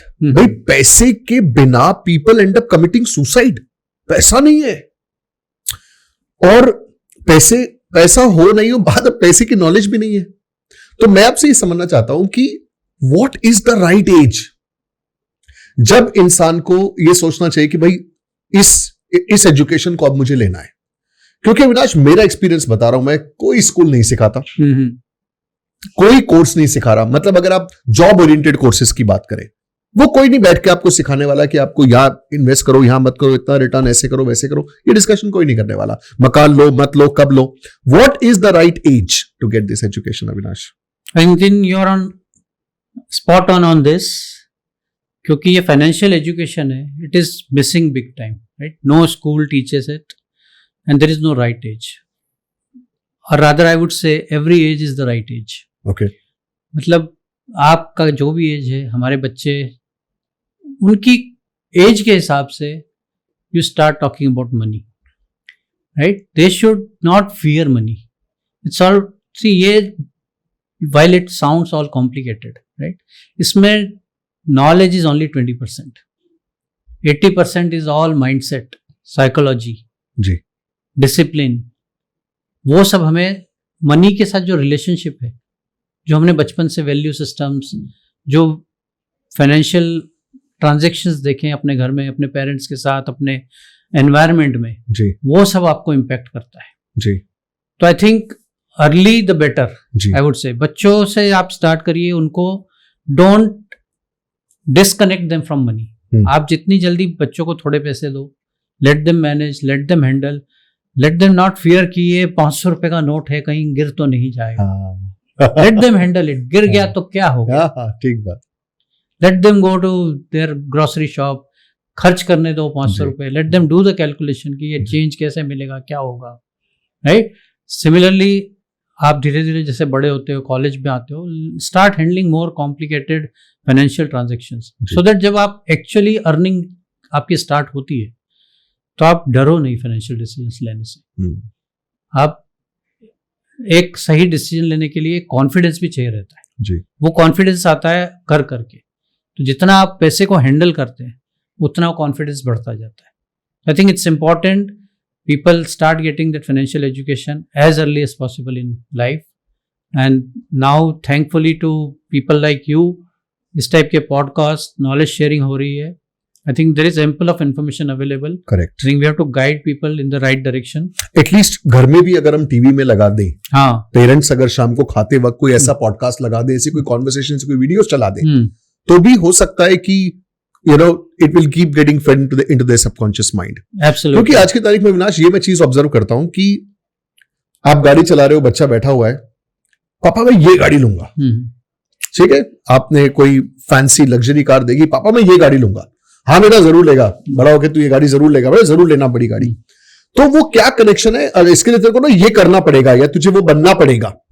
There is a lot of emphasis on buying that product, and there's a lot of emphasis on ये बनना पड़ेगा, but there's a very less emphasis on कि जो पैसा तू कमाएगा उसको कैसे तू इन्वेस्ट करके वो गोल को अचीव कर सकता है. This discussion generally never happens, right? This reminds me of couple of things actually. जो गाड़ी से आपने बात निकाली, one is आजकल जब आप लॉन्ग ड्राइव पे जाते हैं तो बच्चे अपना वो आईपैड या मोबाइल में बिजी गेम खेल रहे हैं या कुछ इंस्टाग्राम देख रहे हैं. I remember few years back जब मेरे बच्चे थोड़े छोटे थे, हम लोग लॉन्ग ड्राइव पे जाते थे. I used to put audio books on that music system, rich dad poor dad, वो चला दी ऑडियो बुक. तो रास्ते भर एज ए फैमिली हम सब वो सुनते हुए जाते थे कि रिच डैड पुअर डैड की लर्निंग्स आपस में डिस्कस करते हुए. तो आपने 3-4 घंटे जो ड्राइव कर रहे हो, एक ऑडियो बुक ही सुन ली, राइट? अच्छा, अब दूसरी जो आपने बात बताई कि वो देखा कार को कि ये कार खरीदनी है हमको. कार खरीदना आजकल, while it is a matter of pride for people, what they don't realize is कि जितने की भी आपने आज गाड़ी खरीदी, इधर आपने वो डेट ले ली अपने ऊपर या फिर आपने वो कॉर्पस कम कर दिया. करेक्ट. तो आपके पास अगर 50 लाख थे और आपने 10 लाख की गाड़ी ले ली, it's a depreciating asset. Correct. तो वो 10 लाख आपके 50 लाख में से कम हो गए. करेक्ट. या तो अपने 50 थे ही नहीं आपके पास, तो आपने लोन ले लिया तो आप फिर से वो, और कार लोन तो होम लोन से भी महंगा है. बिल्कुल है. तो आप फिर बैंक को रिच बनाने में लग गए. तो आप अपने आप को पुअर बना रहे हो कार खरीद के. आई थिंक कार जब बाय करनी चाहिए, जैसे घर का मैंने बोला, अभी तो आजकल तो जरूरत ही नहीं है. उबर है, ओला है, so many services are available. आप कार भी जब बाय करो, जब it becomes a petty expense from your corpus, आपके अब 1 करोड़ इकट्ठे हो गए, अब ले लो ना 5-10 लाख की गाड़ी, क्या प्रॉब्लम है? Not before that.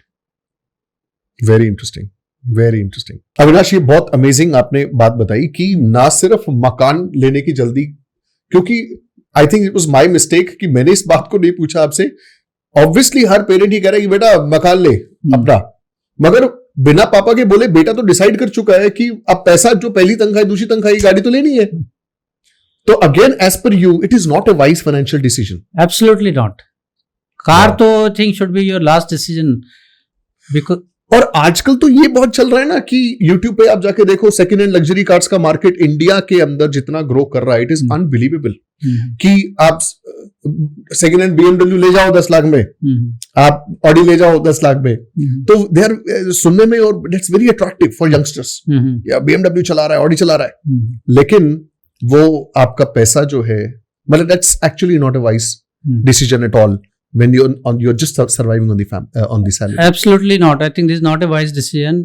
और इसमें I think हमें, चलो मैं आपसे एक क्वेश्चन पूछता हूँ कि हम किसी भी पर्सन को देखते हैं तो हम कैसे जज करते हैं कि वो उसका स्टेटस क्या है, राइट? फोन कौन सा है, शर्ट कौन सी पहनी है, कौन सा ब्रांड है, मतलब गाड़ी कौन से ब्रांड की चला रहा है, एग्जैक्टली, या फिर तो फिर क्या है इसके पास? हाँ, तो ये हम उनके जो भी पोजीशंस हैं वो देख के हम लोग डिसाइड करते हैं कि उसका स्टेटस क्या है जी। But wealth is created by not doing all this things which are your positions. तो इट्स नॉट अबाउट कि आपने इंस्टाग्राम पे कौन सी वेकेशन डाली है, इट्स नॉट अबाउट कि आप आईफोन से फोटो खींच रहे हो कि नहीं, इट्स नॉट अबाउट कि आप ऑडी चला रहे हो कि नहीं, इट्स अबाउट आपने कौन सी वेकेशन नहीं ली, आपने कौन सा फोन डिले किया, Correct. आपने कौन सी गाड़ी खरीदना डिले किया जी। तो आपने क्या नहीं किया लाइफ में, that will create your wealth, not कि आपने क्या किया उससे। Absolutely beautiful. See when I'm can you see me smiling when I'm listening to this? Understand कि जो आप सोशल मीडिया पे देख रहे हो या जिस तरह की सोसाइटी में आप जी रहे हो, आपको उसका अपोजिट करना है मोटा मोटा। और फाइनेंशियल डिसीजन, अगर स्टूपिड डिसीजंस लेने का स्वाद लग गया ना एक बार आपको, अगर आप मतलब मोटा मोटा अगर आप औरों के लिए जीना शुरू कर दिया आपने, और स्पेशली अगर आप अपने स्टेटस के लिए टिपिकली जीना शुरू कर दिया अविनाश, तो फिर तो गड़बड़ है। मतलब फिर तो भगवान बचाए, क्योंकि बाद में आदमी रिग्रेट करता है कि वो मेरा जो एज था, प्राइम एज था, और आपका वक्त निकलता ही जा रहा है। आप किसी से भी, हर आदमी, आई एम श्योर जिसके पास ये फाइनेंशियल एजुकेशन आती है, सोचता है यार 10 साल पहले शुरू कर दिया होता, अब तक कॉर्पोरेट बन जाता है, है ना? तो ये बहुत इंपॉर्टेंट है कि वो स्टेटस के लिए ना जिया जाए। और मुझे बहुत पसंद आई आपकी बात ये। अविनाश, मुझे एक और बात आपसे पूछनी है कि चलो अब व्यूअर्स एजुकेट हो गए, चलो if not completely educate, let's say sensitize हो गए कि यार ये नहीं करना, इन्वेस्ट करना है, तो अब कैसे इन्वेस्ट करूं? मैं अगेन यूट्यूब पे जाऊं और जाकर के देख लूं 2-4 यूट्यूबर्स कहां इन्वेस्ट करने की सजेशन दे रहे हैं, या मैं खुद ही जाऊं अपने बैंक की ऐप पे जाऊं और ऐप पे जाकर के देख लूं ये ठीक लग रहा है, इसमें दिख रहा है कि हाँ 25% रिटर्न आया पिछले 10-20 साल में, 15 साल में, उठा लेता हूं। ये करना है, इन्फ्लुएंसर की सुननी है, या फाइनेंशियल एडवाइजर के पास जाना है, क्या करना है? और अगर एडवाइजर के पास जाना है तो कैसे चुनूं? What should I do now? What the next step for somebody who is now sensitized to invest in mutual funds? I think very good question, Nitin, because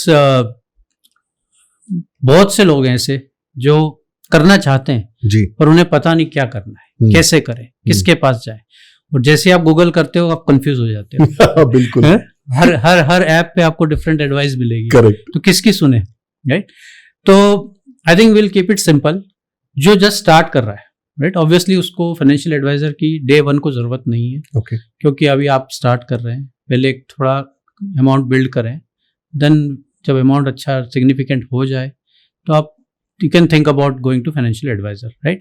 अब स्टार्ट कैसे करें, राइट? स्टार्ट करने के लिए आप क्या कर सकते हो, एक बहुत सिंपल मैं आपको फ्रेमवर्क बता देता हूँ, right? And obviously people can have different frameworks.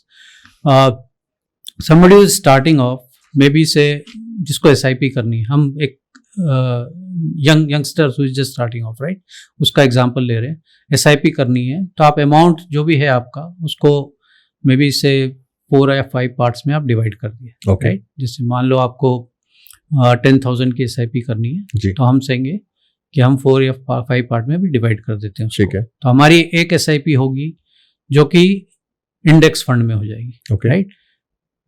Suppose से 30% आपका जो हो गया 3,000 रुपीज वो इंडेक्स फंड में चला गया, right?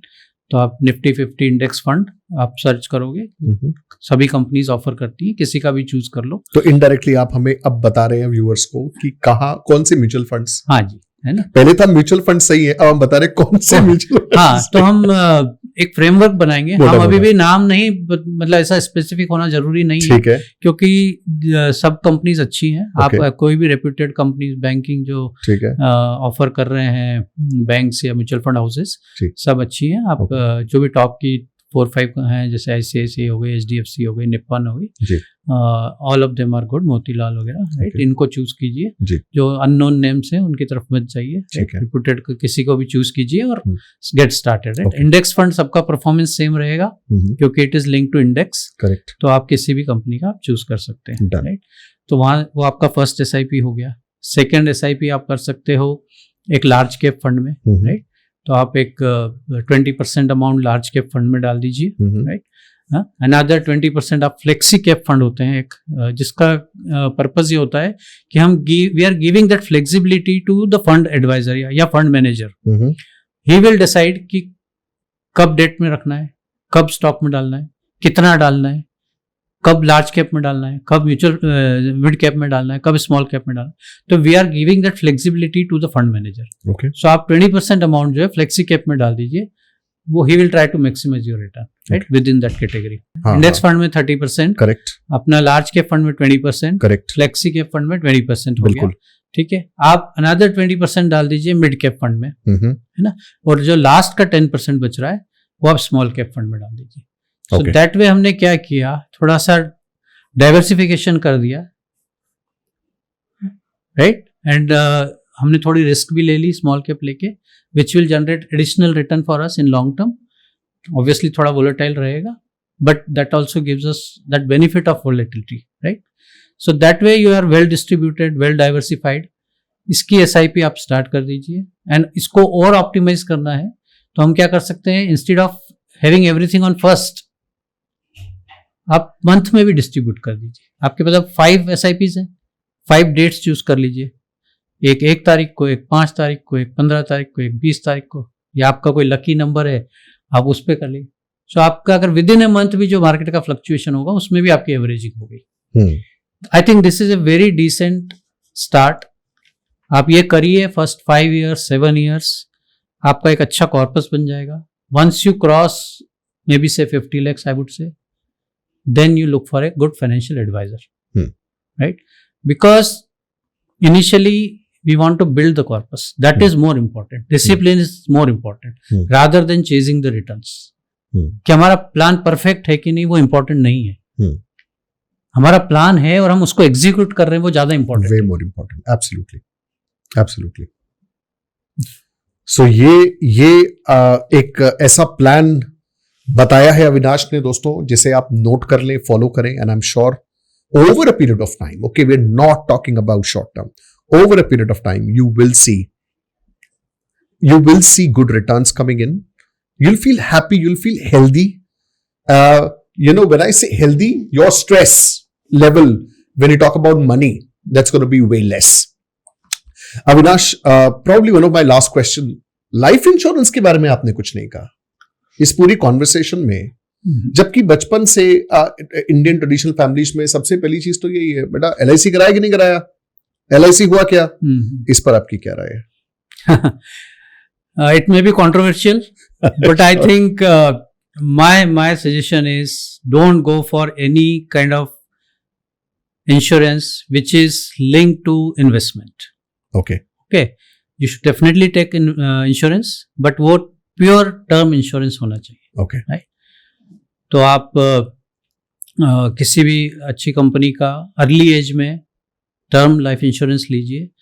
Don't go for ULIP, don't go for any endowment plans, because वो जो एक्स्ट्रा पैसा आपसे लेंगे और वो मार्केट में डालेंगे, उसके बजाय आप ही खुद ही SIP कीजिए और टर्म इंश्योरेंस जल्दी एज में लेंगे, बहुत रिजनेबल अमाउंट में अच्छा टर्म इंश्योरेंस मिल जाता है। And again we are talking about taking this for initial 20-25 years, क्योंकि उसके बाद आई एम होपिंग आपका कॉर्पस ही इतना बड़ा होगा कि टर्म इंश्योरेंस की जरूरत नहीं रहेगी। एब्सोल्युटली, ये जरूरी है। अविनाश, एक सवाल जाते जाते मेरा सवाल आपसे, मौका नहीं चूकना चाहता मैं। मेरे पास एक प्रॉपर्टी है, जो प्रॉपर्टी मैंने खरीदी 1 करोड़ में, आज वो प्रॉपर्टी हो गई 5 करोड़ की, उस पर कोई लोन नहीं है। क्या आप ये सजेस्ट करते हैं मैं उस 5 करोड़ की प्रॉपर्टी को बेच करके इक्विटी म्यूचुअल फंड्स में इन्वेस्ट करूं, या आप ये सोचते हैं कि चलने दो, उस पे जो रिटर्न्स आ रहा है आने दो? Keeping completely aside whatever my corpus is, do you suggest? और मैं ये इसलिए पूछ रहा हूं क्योंकि there'll be a lot of viewers. ये तो बात समझ में आ गई कि ठीक है कॉर्पस बना तो मकान लेना है, क्या मकान बेच के भी कॉर्पस बनाना है कि नहीं बनाना है, ये मैं आपसे जानना चाह रहा हूं बेसिकली। अब हम बात कर रहे हैं असेट एलोकेशन की, राइट? कि आपका जो नेटवर्थ है, टोटल आपके पास पैसा है, उसको कैसे हम लोग डिस्ट्रीब्यूट करें, राइट? तो अगर आप उस मकान में रह रहे हैं जी 5 करोड़ वाले में, तो वो तो आपकी नेक्स्ट जनरेशन के लिए, आपका करंट कॉर्पस है ही नहीं वो जी, नहीं आप उसमें रह रहे हैं, उसमें आपका रिटर्न इज 0, बिल्कुल, राइट? वो अप्रिशिएट हो रहा है, फील गुड अबाउट इट। आप बेच के कुछ करने वाले नहीं, राइट? ये जनरेशनल हो गया, पास ऑन कर देंगे। अगर वो आपका इन्वेस्टमेंट है तो आपको आपका ओवरऑल इन्वेस्टमेंट मिक्स देखना पड़ेगा कि एसेट एलोकेशन कैसा है। अगर that is the only investment you have, then it doesn't make sense कि आप वो रखो, क्योंकि it is going to impact your cash flow. वो आपको कैश जनरेट करके नहीं दे रहा है। अगर आप रेंटल यील्ड की बात कर रहे हैं तो इंडिया में rental yields are not very fascinating, right? 2-3% का रेंटल यील्ड है। उससे better off you keep it in debt fund also, right? That 5 crore. True. So अगर आपके बाकी इन्वेस्टमेंट्स से वो बैलेंस हो रहा है, फॉर एग्जाम्पल आपका ऑलरेडी इक्विटी का पोर्टफोलियो है अनदर 5 करोड़ का, आपका ऑलरेडी गोल्ड है, आपका दूसरे भी इन्वेस्टमेंट्स हैं, तो फिर आप real estate as a hedge रखोगे, राइट? क्योंकि you have to balance it out, you don't want to keep everything in one basket, right? But initial corpus जिसको बिल्ड करना है उसको रियल एस्टेट नहीं करना चाहिए। Real estate is when you want to now distribute your net worth into multiple assets, right? Then you do that. Wow Avinash, आपसे इतना कुछ सीखा है आज और इतना सारा ज्ञान इकट्ठा किया है, जिससे मैं ये नहीं कहूंगा कि प्यास बुझी है, मुझे लग रहा है कि और ज्यादा प्यास लग रही है कि मैं I feel more thirsty to gain more knowledge about all of this, and I am sure there can be a lot more that we can discuss. But ये जो लिमिटेड टाइम फ्रेम था हमारे पास, उसके अंदर आपने इतना कुछ शेयर किया मेरे साथ, हमारे व्यूअर्स के साथ। I really want to thank you from the bottom of my heart for sparing your time and coming here and doing this podcast and sharing your knowledge and wisdom so openly. Thank you very much, Avinash. It was such a pleasure having you here today. Thank you, Nitin. Pleasure is all mine. I think I'm always excited to talk about this topic, first of all, and especially with you. I think it was very well discussion. I think I'm sure people will learn a lot of things from this discussion, and we can definitely have follow-up discussions to do more. Absolutely. If there are questions from people. But I think it was lovely talking to you. Thanks for your time. Thank you very much, Avinash. And thank you very much, viewers. ये discussion था आज अविनाश के साथ, जिस पर हमने चर्चा करी फाइनेंशियल फ्रीडम पे, म्यूचुअल फंड्स पे, और आज हमें समझ आ गया है फाइनली कि म्यूचुअल फंड सही है। हाँ, टेलीविजन पर हम सुनते हैं, लेकिन आज हमारे गेस्ट ने भी इस बात पर स्टैंप लगा दी, म्यूचुअल फंड सही है। ये भी बता दिया कौन से सही है, आपको ये भी समझा दिया कि आपको घर कब खरीदना है, कब नहीं खरीदना है, किन सिचुएशंस में बेच भी देना है, ये भी आज समझ में आ गया। दोस्तों, ये भी समझ में आ गया कि आपको लाइफ इंश्योरेंस कौन सा लेना चाहिए। ये भी समझ में आया कि आपको अपने फाइनेंसेस को किस तरीके से मैनेज करना है। आज आपको वो प्लान मिल गया जो शायद एक you could have got it by spending a lot of money with a financial advisor. I am very thankful to the guests and I'm sure you must have enjoyed the podcast as well. Thank you very much for watching. अगर notes बनाए हैं तो उन्हें refer जरूर करना, इस education को implement करना, share it with as many people as you possibly can, because ये डिस्कशन इंडिया के घर घर में नहीं हो रहा है। The more you share, the more you discuss, the better it is. Well, thank you very much for watching this podcast. This is C. Nitin Soni. I'm going to see you again in another episode, in another podcast with another guest. Till then, take care.